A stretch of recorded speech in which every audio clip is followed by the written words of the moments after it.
So guys, just wanted to say hi. I just want to give a short introduction to some thoughts around a course that I've just been delivering, anger management. This one was particularly focused on men, and yeah, of course I've delivered a number of times. Um, Linking it to courage and having courageous coaching conversations.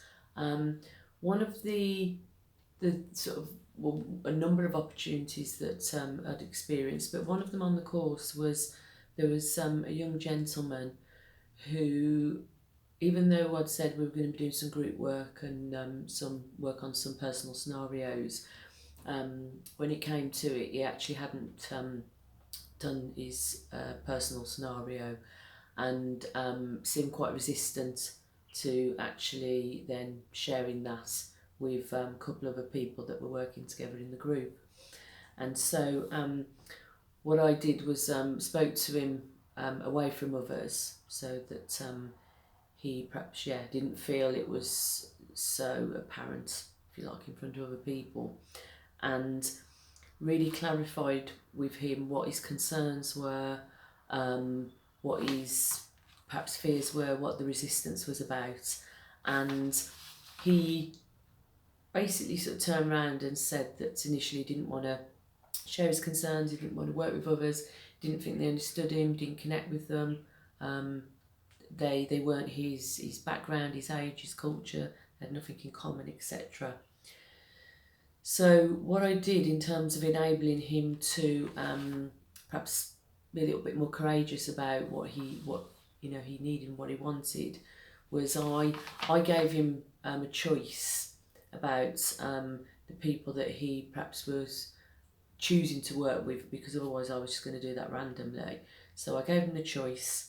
I felt I connected with his concerns that he had, but also reinforced the clear expectations about what was expected both for him, from him, and actually what he could also support others with as well. And he did then agree to share with a couple of other individuals that he chose. And interestingly, he then also was the last of his three to share. So he listened to them first, and I felt that he was able to sort of, if you like, see other people role model that and how that can work. I think through doing that, he then was able to connect perhaps a little bit more with a couple of the other guys. I think also he wasn't being judged, he wasn't experiencing any level of judgment. So I think that enabled him to open up a little bit more as well. And he I think became more honest with himself actually as well as others. He began to sort of verbalise and name that he recognised he was reinforcing his own, if you like, reality. He'd been isolating himself a lot of late. He'd been withdrawing. He was finding things a little bit difficult.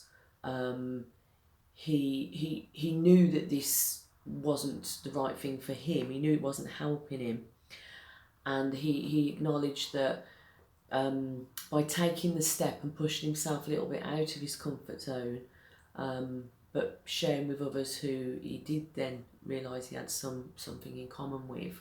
I think he began to say that he knew it wasn't really about other people, it was about himself. And in fact, once he opened up to that, he said he did have things that were in common with others, and he'd perhaps been focusing on the barriers, the things that were getting in the way for him rather than the things that they did have in common. He also acknowledged that he felt at times trust for him, for many reasons, was challenging and difficult. And he began to acknowledge what was needed from himself to move forward, and also the support that he needed. So I think just reinforcing a number of things that are needed for any of us to share and take, those what can be, you know, difficult, but I think challenging and courageous steps is that he did feel he had choices that were offered. I think the expectations were clear and reinforced. I think you know, there was some connection with his concern, so I think being able to connect with others is key and important. He did sit with his uncomfortableness for a period of time, and acknowledged that, you know, he was willing to do that. He didn't feel judgment. He wasn't being judged, so he felt, I think, heard, listened to. He also, from that point on, began to feel more comfortable naming and being more honest about, I think, the things that were challenging for him or that he was feeling difficulty with, and then was able to move through that a little bit to begin to really be honest with himself and you know, acknowledge what he needed, what support, what things he needed to put in place, what actions he needed to take and move forward.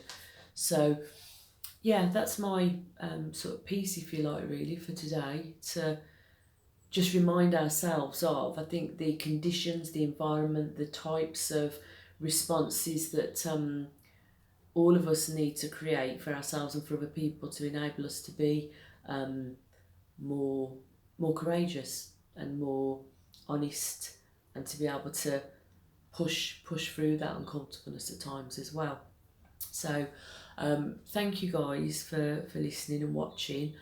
Please feel free to respond, to, you know, provide your comments, ask any questions, and just a reminder that Thursday, 12th of March at 11 a.m, that's tomorrow, we are, as in we, so myself, Natasha and Rosie, will be doing Courageous Coaching Conversations live at 11 a.m.